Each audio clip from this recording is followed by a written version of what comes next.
Last night we saw a lot of flooding like this throughout the Triad. This is in McLeansville. The road completely covered in water as far as the eye can see. Yeah, what a mess. Thankfully much of that is drying up this morning. WFMY News 2's Giselle Thomas joins us live to give us a look at conditions this morning, plus how this residual effects is hurting local farmers. Giselle. Yes, and drying up is the best way to put it. Here on Friendship Church Road, we can see there's a DOT worker. He's actually clearing off the road blockage sign and also removing the barriers.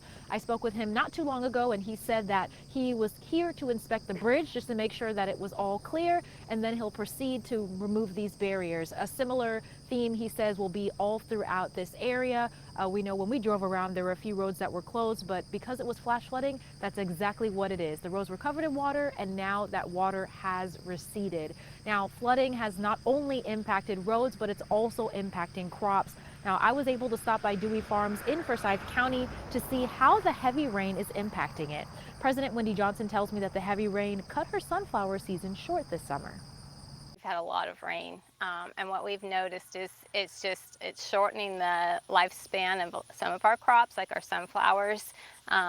It took forever for them to bloom because we had a lot of rain in May, and then it was cold, and then the heat came on in the rain. Now, I reached out to some farming experts who tell me that the rainwater rots the plants. Marcus Williams is a local foods agent with the State Cooperative Extension here in Guilford County, and he tells me that excess rainwater suffocates the plants. And I asked him what kind of crops that are to be harvested could be impacted. Peppers, green beans, and also we have watermelons, cantaloupes are ripening. They're very vulnerable at this time because they're ripening, so they could be splitting and they could be rotting because of excess rain.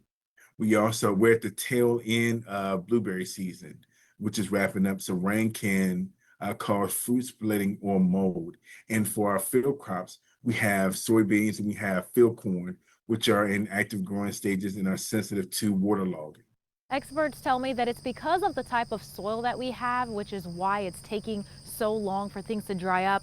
Apparently there's a lot of clay in it, so it kind of hardens as the rain pours down. So hopefully in the meantime, as things dry out, then things will get better. I know Dewey Farms tells me that they're really looking forward to serving its community with farm fresh food in mid-July. Now back here in McLeansville, this road now, you can just see DOT just drove by. It is now open here, and that DOT worker told me he's planning to drive around and assess nearby bridge areas to clear those roads as well. So the good thing is things are clearing when it comes to road closures. Live in Guilford County, Giselle Thomas, WFMY News 2.